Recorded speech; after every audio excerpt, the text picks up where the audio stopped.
तो आज के इस वीडियो में हम लोग इंग्लिश 100 मार्क्स के 50 वीवीआई ऑब्जेक्टिव्स को कवर करेंगे, वो भी बिल्कुल एक्सप्लेनेशन के साथ। तो चलिए दोस्तों, बिना टाइम वेस्ट किए हुए शुरू करते हैं। तो दोस्तों, अगर आप हमारे चैनल में नए हैं तो आप चैनल को सब्सक्राइब कर लें और बेल आइकन को प्रेस कर लें, ताकि आपको ऐसी वीडियो लगातार आपको मिलती रहे, ताकि आप अच्छी तरह से एग्ज़ाम दे पाएँ। तो चलिए दोस्तों, शुरू करते हैं। फर्स्ट क्वेश्चन है दोस्तों, that's that's strange our kids blank space watch TV serials. यानी कि यह हैरानी वाली बात है, जो हमारे बच्चे टीवी सीरियल्स तो नहीं देख रहे हैं तभी हैरानी वाली बात होगी। यानी कि इसमें क्या हो जाएगा, do not watch TV serials, यानी कि ऑप्शन नंबर क्या हो जाएगा, ए हो जाएगा। तभी तो हैरानी वाली बात होगी ना, जो हमारे बच्चे टीवी सीरियल्स नहीं देखते हैं। ठीक है दोस्तों, अगला क्वेश्चन की ओर बढ़ते हैं। अगला क्वेश्चन है, they blank space here next week. They dash here next week, यानी कि अगले वीक की बात की जा रही है, यानी कि फ्यूचर की बात की जा रही है। तो हेड कम होगा नहीं, केम भी नहीं होगा, कमिंग भी नहीं होगा, तो इसका एक ही ऑप्शन बचता है, विल कम, यानी कि ऑप्शन नंबर डी सही हो जाएगा। They will come here next week, यानी कि वे लोग अगले वीक यहाँ आएंगे। अगला क्वेश्चन की ओर बढ़ते हैं दोस्तों। अगला क्वेश्चन कह रहा है, Marsha is reading a novel. Marsha is reading a novel, तो इसका बेस्ट पैसिव वॉइस क्या होगा, इसमें चेंज करना है। तो ध्यान देंगे दोस्तों, मार्शा इज रीडिंग अ नॉवेल, तो इसमें अ नॉवेल क्या है, ऑब्जेक्ट है। ठीक है दोस्तों, रीडिंग क्या है, ये वर्ब है, मेन वर्ब, और इज क्या है, हेल्पिंग वर्ब है, और मार्शा क्या है, ये सब्जेक्ट है। तो सब्जेक्ट जो है वो ऑब्जेक्ट में चले जाएगा। ठीक है दोस्तों, तो और एक चीज़ ध्यान रखेंगे, जो रीडिंग यानी कि अगर एक्टिव वॉइस में वी फोर रहेगा, तो पैसिव वॉइस में वर्ब से पहले क्या जुड़ जाएगा, बीइंग जुड़ जाएगा। क्या जुड़ जाएगा दोस्तों, बीइंग। तो ध्यान देंगे, इसमें तो बीइंग है नहीं, इसमें भी नहीं है, और इसमें भी नहीं है, तो एक ही ऑप्शन बचता है दोस्तों, ऑप्शन नंबर सी, यानी कि a novel is being read by Marsha. यानी कि अ नॉवेल जो है ऑब्जेक्ट पहले आ जाएगा, अ नॉवेल, उसके बाद अ नॉवेल के हिसाब से ही क्या होगा, सब्जेक्ट होगा, यानी कि इज ही हो जाएगा, अ नॉवेल इज, और वी फोर है तो उससे पहले बीइंग यूज हो जाएगा, उसके बाद वर्ब थ्री, तो रीड का रीड ही होता है। ठीक है दोस्तों, तो a novel is being read, उसके बाद लास्ट में जो सब्जेक्ट है उससे पहले बाई जोड़ के सब्जेक्ट को दे देंगे, यानी कि ऑब्जेक्ट के रूप में, यानी कि बाई मार्शा। तो a novel is being read by Marsha. तो दोस्तों, इसको आप जरूर ध्यान रखेंगे, और ये भी ध्यान रखेंगे, जो अगर एक्टिव वॉइस में वी फोर आए तो पैसिव वॉइस में उसका क्या हो जाएगा, वर्ब से पहले क्या हो जाएगा, बीइंग जुड़ जाएगा। क्या जुड़ जाएगा दोस्तों, बीइंग। ठीक है दोस्तों, तो आपको हो सकता है उसी टाइप का ऑप्शन दे, जिसमें तीन ऑप्शन में बीइंग ना जुड़ा रहे और एक ऑप्शन में बीइंग जुड़ा रहे, तो आप डायरेक्टली उसको टिक कर सकते हैं। तो चलिए दोस्तों, अगला क्वेश्चन की ओर बढ़ते हैं। अगला क्वेश्चन है, drivers dash drive over the speed limit, यानी कि ड्राइवरों को स्पीड लिमिट से ज़्यादा ड्राइव कर करना चाहिए या नहीं करना चाहिए। तो ड्राइवरों को स्पीड लिमिट से ज़्यादा में ड्राइव नहीं करना चाहिए, यानी कि मस्ट नोट। क्या हो जाएगा दोस्तों, मस्ट नोट, यानी कि चाहिए तो होगा नहीं, कर सकता है ये नहीं, ये भी नहीं होगा, मस्ट यानी कि ज़रूर करना चाहिए नहीं होगा, यानी कि मस्ट नोट हो जाएगा। यानी कि ड्राइवरों को जो है वो स्पीड लिमिट से ज़्यादा में ड्राइव नहीं करना चाहिए, तो इसलिए इसका ऑप्शन नंबर सी सही हो जाएगा। अगला क्वेश्चन की ओर बढ़ते हैं दोस्तों। अगला क्वेश्चन कह रहा है, what do you want she asked him. What do you want she asked him, तो इसको सही इनडायरेक्ट नरेशन में बदलना है, इनडायरेक्ट नरेशन में। तो इसका क्या हो जाएगा दोस्तों, ऑप्शन नंबर बी, यानी कि she asked him what he wanted, यानी कि she asked him what do you want, तो इसका क्या हो जाएगा, चेंज हो गया, व्हाट ही वांटेड, यानी कि what do you want say क्या हो गया, व्हाट ही वांटेड हो गया, इसलिए इसका सही आंसर क्या हो जाएगा, ऑप्शन नंबर बी हो जाएगा दोस्तों। अगला क्वेश्चन की ओर बढ़ते हैं दोस्तों।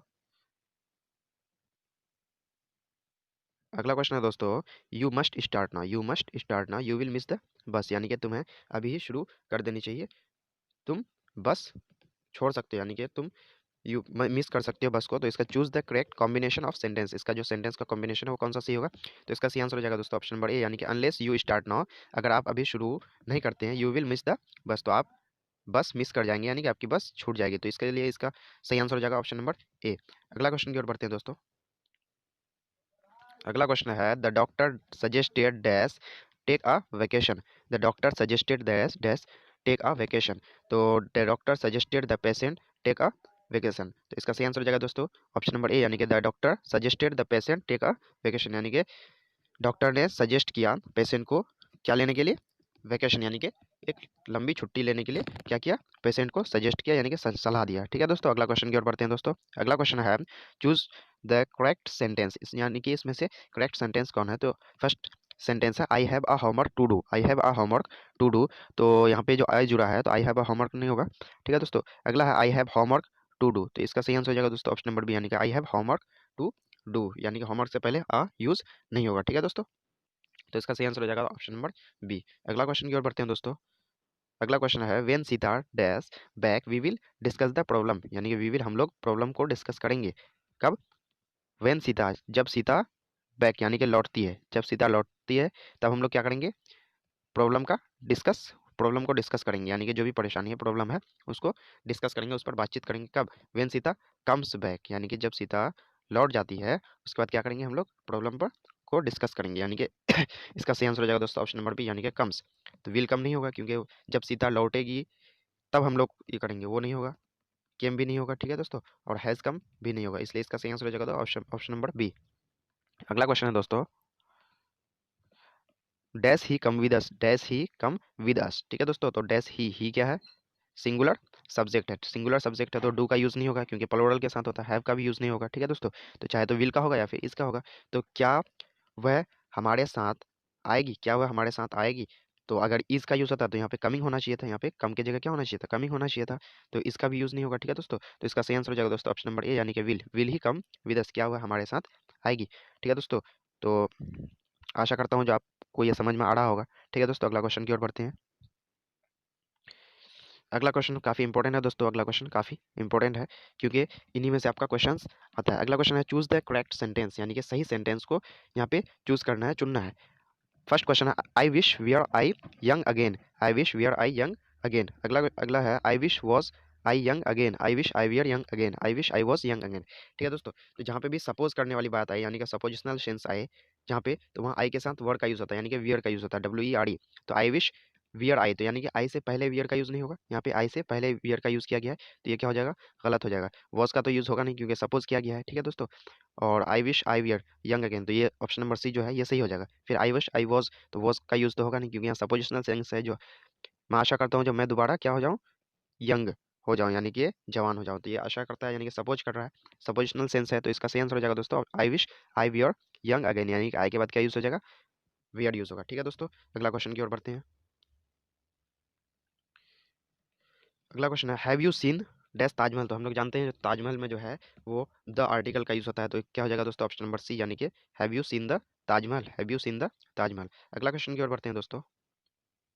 अगला क्वेश्चन कर रहा है the great scholar and poet dash died, तो ध्यान रखेंगे दोस्तों द, यानी ग्रेट स्कॉलर ये है और पोएट उससे पहले द आर्टिकल का यूज हो रहा है, ठीक है। तो एक ही आर्टिकल का यूज हो रहा है, पोएट से पहले आर्टिकल का यूज नहीं हो रहा है। तो ऐसा जब भी सेंटेंस आए दोस्तों तो इसको एक ही आदमी मानेंगे, यानी कि वो जो है एक ही आदमी जो है वही ग्रेट स्कॉलर भी है और पोएट भी, यानी कि एक ही आदमी है, ठीक है दोस्तों। अगर यहाँ पोएट से पहले आप पोएट लगा हुआ रहता तो क्या हो जाता?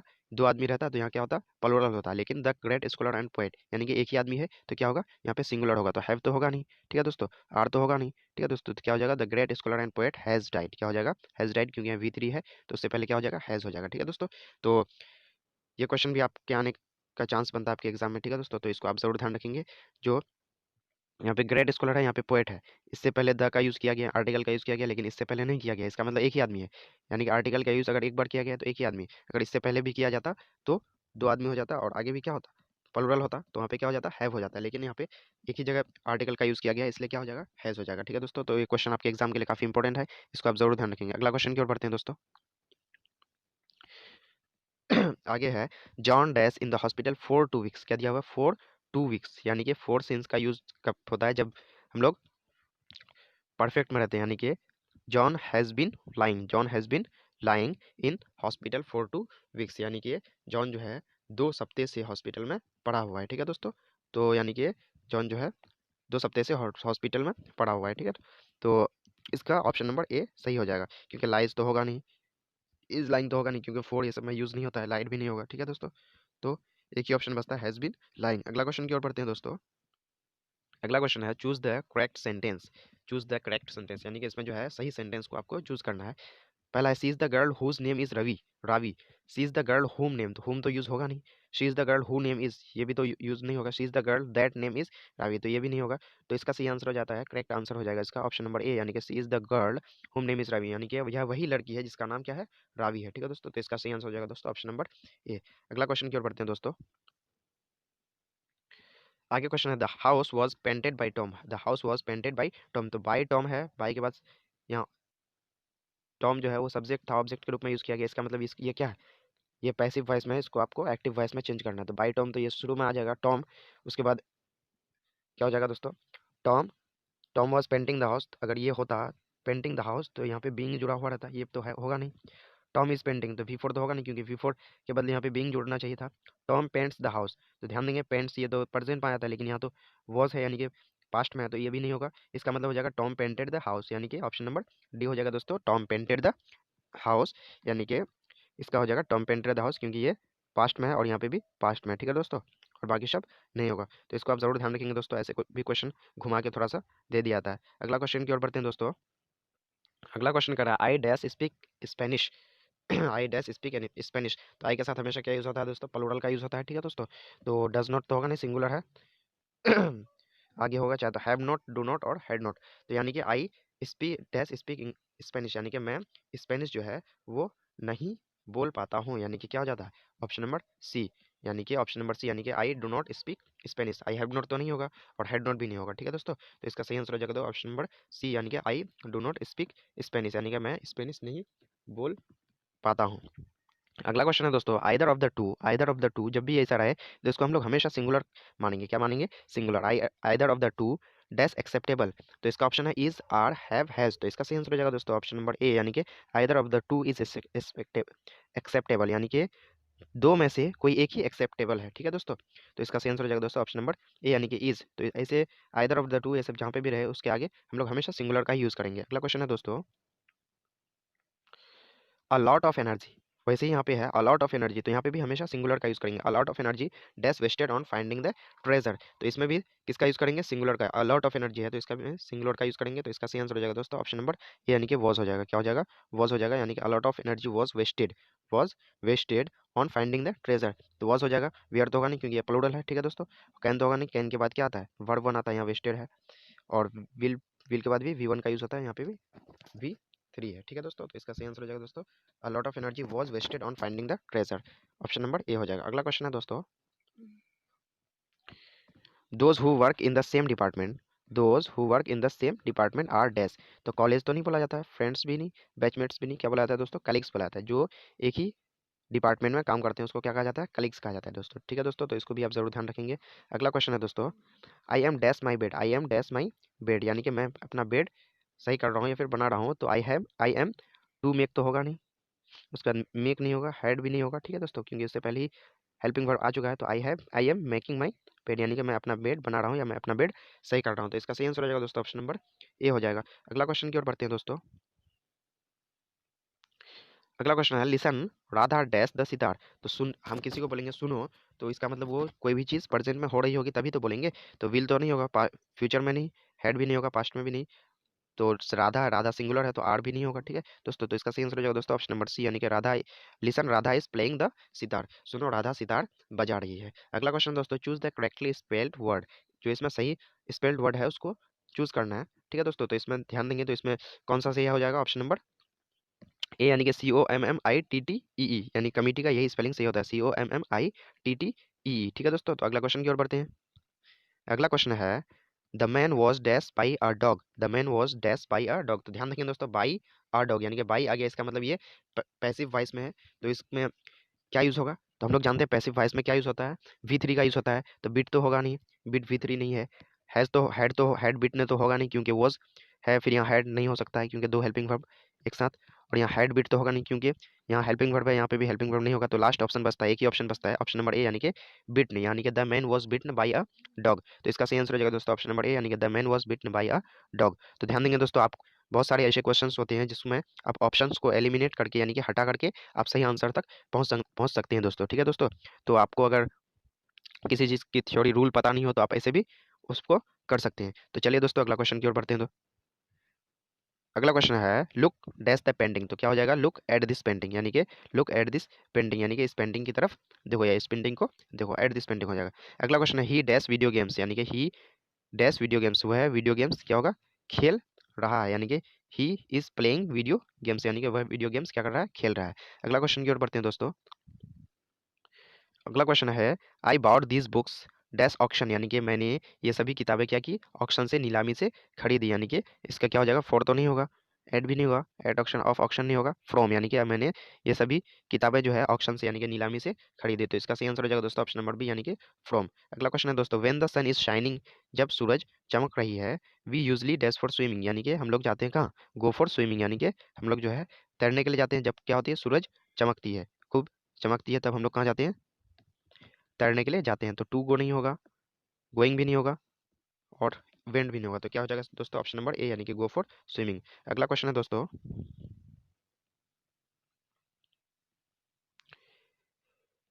अगला क्वेश्चन है, Radha asked Ravi where his father was, Radha asked Ravi where his father was, तो choose the correct direct narration, यानी कि इसका जो है डायरेक्ट नरेशन क्या हो जाएगा। तो इसका सही आंसर हो जाएगा दोस्तों ऑप्शन नंबर ए यानी कि Radha said to Ravi, Radha asked Ravi, तो यहाँ क्या हो जाएगा, Radha said to Ravi, Radha said to Ravi, तो इसका डायरेक्ट क्या हो जाएगा, वेयर हिज फादर वाज, तो क्या हो जाएगा, वेयर इज योर फादर, ये डायरेक्ट हो गया, वेयर इज योर फादर, यानी कि इसमें इनडायरेक्टली बोला जाता है, इसमें डायरेक्टली बोला रहा है, where is your father, Radha said to Ravi, Radha ने रवि से कहा तुम्हारे पापा कहाँ हैं। तो इसका सही आंसर हो जाएगा दोस्तों ऑप्शन नंबर ए। ठीक है दोस्तों, अगला क्वेश्चन की ओर बढ़ते हैं दोस्तों। अगला क्वेश्चन है, Patna is situated dash the bank of the Ganga, Patna जो है गंगा नदी के किनारे बसा हुआ है, यानी कि स्थित है, तो क्या हो जाएगा, on the bank of the Ganga, on the यानी कि ऑन द का यूज किया जाता है, ठीक है, on the bank, at the bank होता नहीं, ऑफ द बैंक नहीं होता, टू द बैंक नहीं होता है, क्या हो जाता है, on the bank of the Ganga, यानी कि ऑप्शन नंबर बी इसका करेक्ट आंसर होगा। अगला क्वेश्चन है दोस्तों, John Donne is a dash poet, John Donne is a dash poet, तो इसका सही आंसर हो जाएगा दोस्तों ऑप्शन नंबर बी यानी कि मेटाफिजिकल पोएट। कैसा पोएट है दोस्तों जॉन डॉन, तो ये मेटाफिजिकल पोएट है। तो दोस्तों ये क्वेश्चन भी आपके एग्जाम के लिए काफी इंपॉर्टेंट है, इसको भी आप जरूर ध्यान रखेंगे। अगला क्वेश्चन है दोस्तों, the line in hearts at peace under a English under an English heaven is taken from dash, choose the correct option, or to autumn, the soldier, song of myself, fire hymn, तो इसका सही answer हो जाएगा दोस्तों option number B यानी कि the soldiers, ये जो लिया गया है the line in heart at peace under English heaven, ठीक है, तो ये द सोल्जर से लिया गया है। अगला क्वेश्चन है दोस्तों, Macbeth and Julius Caesar are written by, यानी कि मैकबेथ और जूलियस सीजर जो है ये किसके द्वारा लिखा गया है, जॉनसन के द्वारा, गोल्ड स्मिथ के द्वारा, शेक्सपियर के द्वारा, या शेरिडन के द्वारा। तो इसका सही आंसर हो जाएगा दोस्तों ऑप्शन नंबर सी यानी कि ये जो लिखा गया है वो शेक्सपियर के द्वारा लिखा गया, किसके द्वारा, शेक्सपियर के द्वारा लिखा गया मैकबेथ और जूलियस सीजर। अगला क्वेश्चन है दोस्तों, English used since AD 1500 is called, तो यानी कि 1500 से जो क्या बोलते हैं इंग्लिश यूज किया जाता है तो उसको क्या कहा जाता है। तो इसका सही आंसर हो जाएगा दोस्तों ऑप्शन नंबर बी यानी कि मॉडर्न इंग्लिश कहा जाता है। दोस्तों क्या कहा जाता है, मॉडर्न इंग्लिश, यानी कि 1500 एडी से यानी कि 1500 ईस्वी से जो यूज किया जा रहा है इंग्लिश उसको क्या कहा जाता है, मॉडर्न इंग्लिश कहा जाता है। तो दोस्तों ये क्वेश्चन भी आपके एग्जाम के लिए काफी इंपॉर्टेंट है। अगला क्वेश्चन की ओर बढ़ते हैं दोस्तों। अगला है, our for fathers did not invent machinery because, choose the correct option, यानी कि हमारे जो है पूर्वज जो है हमारे दादा परदादा ये लोग या आज से पहले के लोग, ठीक है, वे लोग मशीनरी का इन्वेंट नहीं किए, क्योंकि क्यों नहीं किए, they know knew we would become वो स्लेब्स, वे जानते थे हम लोग गुलाम हो जाएंगे, they knew we would be happy, हम वे लोग जानते थे हम लोग खुश हो जाएंगे, they did not like to see us comfortable, वे लोग हमें आराम में देखना नहीं चाहते थे, they we are jealous of us, यानी कि वे लोग हम लोगों से जलते थे। तो इसका सही आंसर हो जाएगा दोस्तों ऑप्शन नंबर ए यानी कि they knew we would become slaves, यानी कि वे लोग जानते थे जो हम लोग जो है मशीन का क्या हो जाएंगे, गुलाम हो जाएंगे। तो इसका सही आंसर हो जाएगा दोस्तों ऑप्शन नंबर ए हो जाएगा। ठीक है दोस्तों, तो ये थोड़ा सा कंफ्यूजिंग है तो इसमें आपको कंफ्यूज नहीं करना, ऑप्शन नंबर ए इसका सही आंसर होगा। अगला क्वेश्चन है दोस्तों, the great vowel shift took place during dash, the great vowel shift took place during, तो इसका सही आंसर हो जाएगा दोस्तों ऑप्शन नंबर बी यानी कि मिडिल इंग्लिश, क्या हो जाएगा दोस्तों, मिडिल इंग्लिश, इसी इसका सही आंसर होगा। अगला क्वेश्चन है दोस्तों, 37th नंबर क्वेश्चन है, the line the line and the Nightingale is dumb is taken from, the line and the Nightingale is dumb is taken from, यानी कि and the Nightingale is dumb, ये किस line से, किसके line से लिया गया है, मतलब किस या फायर हाइम से लिया गया है, और टू ऑटम से लिया गया, no the leaves are falling fast से लिया गया है, या sweetest love I do not go इससे लिया गया है। तो इसका सही आंसर हो जाएगा दोस्तों ऑप्शन नंबर बी यानी कि और टू ऑटम से लिया गया है। ये जो लिया गया and the Nightingale is dumb, ये लाइन जो है वो किससे लिया गया है, और टू ऑटम से लिया गया है दोस्तों। तो ये भी क्वेश्चन आपके एग्जाम के लिए काफी इंपॉर्टेंट है दोस्तों, इसको भी आप जरूर ध्यान रखेंगे।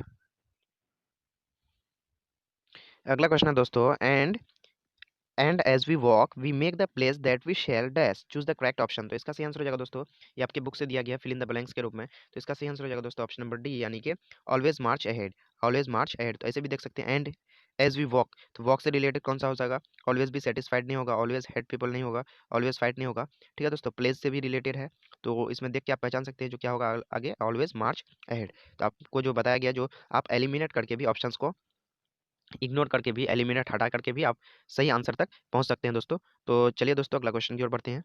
अगला क्वेश्चन है दोस्तों, सिबल्स SEBI's hobby was collecting dash, यानी कि सेबी का जो है वो हैबी क्या था, क्या कलेक्ट करने का, क्या जमा करने का। तो इसका सही आंसर हो जाएगा दोस्तों ऑप्शन नंबर ए, यानी कि गॉड्स को जमा करने का, गॉड्स। ठीक है दोस्तों, यानी कि लौकी कद्दू को जमा करने का क्या था, उसको हॉबी था, शौक था।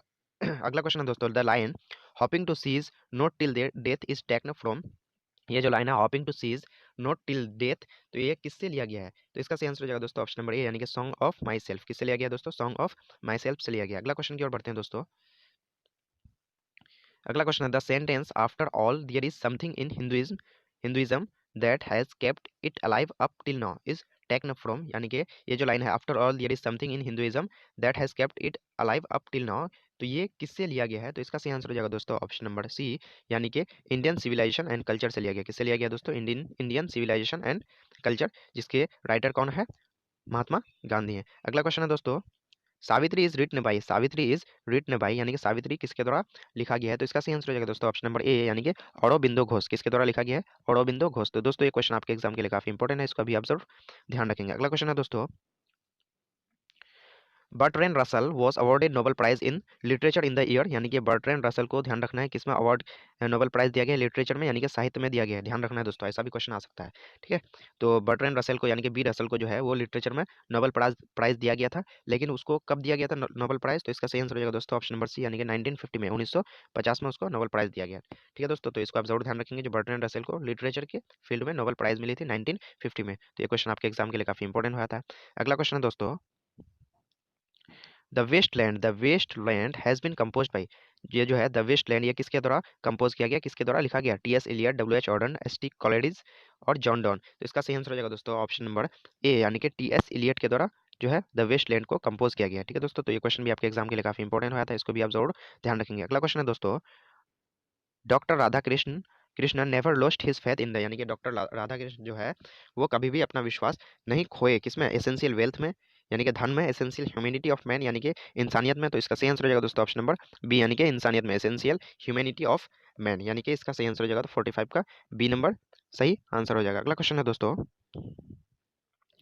New varieties of English that have emerged in different parts of the world is called, यानी कि इंग्लिश का न्यू वेराइटी जो दुनिया के अलग अलग हिस्सों में इमर्ज हुआ है, उगा है। ठीक है दोस्तों, तो इसका उदय हुआ है, यानी कि इसका सही आंसर हो जाएगा दोस्तों ऑप्शन नंबर ए, यानी कि उसको सेकंड लैंग्वेज बोलते हैं। क्या बोलते हैं दोस्तों, सेकंड लैंग्वेज के नाम से जाना जाता है। अगला क्वेश्चन है दोस्तों, English language is dash than Sanskrit and Persian, हम लोग जानते हैं इंग्लिश लैंग्वेज जो है वो संस्कृत और पर्शियन से क्या है, काफी यंगर है, यानी कि काफी नया है उसके उसके कंपैरिजन में। तो इसका सही आंसर हो जाएगा दोस्तों ऑप्शन नंबर बी, यानी कि यंगर। क्या हो जाएगा दोस्तों, यंगर हो जाएगा। ठीक है, ओल्डर तो होगा नहीं और क्लासिकल तो होगा नहीं। ठीक है दोस्तों, क्योंकि यहाँ देन का यूज किया गया, तो क्या होगा, यंगर हो जाएगा। अगला क्वेश्चन है दोस्तों, 48 नंबर क्वेश्चन है, Walter de la Mare makes us aware of the, Walter de la Mare जो है वो हमें किस बात के लिए अवेयर कर रहा है, सावधान कर रहा है, जागरूक कर रहा है। तो इसका सही आंसर हो जाएगा दोस्तों ऑप्शन नंबर ए, यानी कि in human conditions of modern life, in human conditions of modern life, इसी पे क्या कर रहा है, वो हमें जागरूक कर रहा है। ठीक है दोस्तों, तो अगला क्वेश्चन की ओर बढ़ते हैं दोस्तों। अगला क्वेश्चन कह रहा है दोस्तों, Walter de la Mare was born in the year, यानी कि किस साल में वॉल्टर डिलामियर का जन्म हुआ। तो इसका सही आंसर हो जाएगा दोस्तों ऑप्शन नंबर सी, यानी कि 1873 में। कब हुआ था दोस्तों, 1873 में। तो दोस्तों ये क्वेश्चन भी आपके एग्जाम के लिए काफी इंपॉर्टेंट है। तो वॉल्टर डिलामियर का 1873 में जन्म हुआ था। अगला क्वेश्चन है दोस्तों, ideas that have helped mankind, ideas that have helped mankind is written by, यानी कि ideas that have helped mankind ये किसके द्वारा लिखा गया है। तो इसका सही आंसर हो जाएगा दोस्तों ऑप्शन नंबर डी, यानी कि बर्ट्रैंड रसेल, यानी कि बी रसेल के द्वारा इसको लिखा गया है। तो दोस्तों ये क्वेश्चन भी आपके एग्जाम के लिए काफी इंपॉर्टेंट होता है। तो दोस्तों हम लोगों ने यहाँ पे 25 ऑब्जेक्टिव्स को कवर कर, सॉरी 50 ऑब्जेक्टिव्स को कवर कर चुके हैं, वो भी एक्सप्लेनेशन के साथ। तो दोस्तों अगर आपको हमारी ये वीडियो, हमारी ये मेहनत अच्छी लगी हो तो आप वीडियो को ज़्यादा से ज़्यादा शेयर करें और अपने दोस्तों तक भी पहुँचाएं, ताकि आपके दोस्तों को भी इससे फ़ायदा मिले, क्योंकि मैंने यहाँ पे एक्सप्लेनेशन के साथ समझाने की कोशिश की है। तो चलिए दोस्तों, अगर आप हमारे चैनल में नए हैं तो चैनल को सब्सक्राइब कर दें, बेल आइकन को प्रेस कर दें, ताकि आपको ऐसी वीडियो डेली मिलती रहे। तो चलते हैं दोस्तों, तब तक के लिए धन्यवाद।